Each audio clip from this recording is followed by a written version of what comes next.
Анда окуучулар, бүгүнкү темага ылайык мисалдарды келтире кетсем.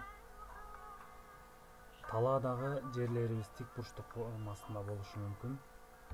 Же болбосо спорт аянтчалары тик бурчтук фигурасында болот десек.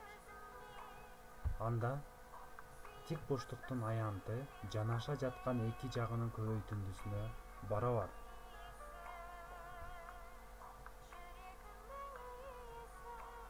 Китеп боюнча 85-көнүгүнө чыгарабыз. Тик бурчтуктун негизи 8 см. Ал эми бийиктиги негизинен 2 эсе чоң. Периметрин жана аянтын тапкыла дейт. Анда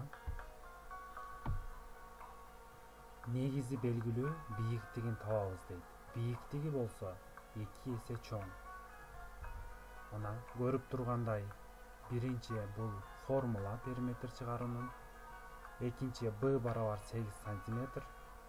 Башкача айтканда, негизи 8 см. H тамгасы бул бийиктикти белгилейбиз. Ошол бийиктикти табуу үчүн негизин 2 эсеге көбөйтөбүз. 2ге көбөйткөнүбүздө 16. Бийиктиги 16 см чыкты. Башкача айтканда, А жагы десек дагы болот. Анда периметрин табуу үчүн биз 4 жагын суммалап коебуз. 16 кошулган 8 кошулган 16 кошулган 8 барабар 48 см бул периметр келип чыкты. Эми мисалдын талабына ылайык биз аянтын дагы чыгарышыбыз керек. Аянтын S барабар AB формуласы менен чыгарабыз.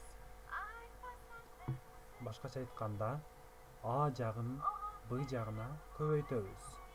Анда 16-ны 8ге көбөйтсөк, 128 см квадрат. Биздин аянттын бирдиги сантиметр квадрат болуп эсептелинет. Улантабыз. Эми 87-көнүгүнү чыгарып көрөбүз. Тик бурчтуктун негизи 82 см. Ал эми аянты 3034 см квадрат. Периметрин тапкыла дейт. Анда бул жерде тескерисинче аянты белгилүү экен, негизи белгилүү экен. Бийиктигин табып, андан кийин периметрин чыгарсак болот, окуучулар. Анда периметрин табып баштайбыз. Ал үчүн биз бийиктигин табышыбыз керек. 3034-тү аянтын биз негизине бөлсөк, бийиктиги келип чыгат. 82-ге бөлгөндө 37 см. 37 см бул бийиктиги болот. Негизи 82 см, бийиктиги 37 см болду. Эми периметрин табабыз. Бул негизи менен бийиктиги тик бурчтуктун жактары десек болот. Анда 82 кошулган 82 кошулган 37 кошулган 37 барабар 238 см бул тик бурчтуктун периметри болду. Периметр деген бул тик бурчтуктун узундугу деген түшүндүрөт. Башкача айтканда, тик бурчтук формасындагы жерлерибизди зум менен тосо турган болсок, ошол жерге канча метр же болбосо канча сантиметр зым кетет, ошону билип алсак болот деген түшүнүк. Мына ушундай эки мисал келтирдик. Эгерде үйгө тапшырма, окуучулар.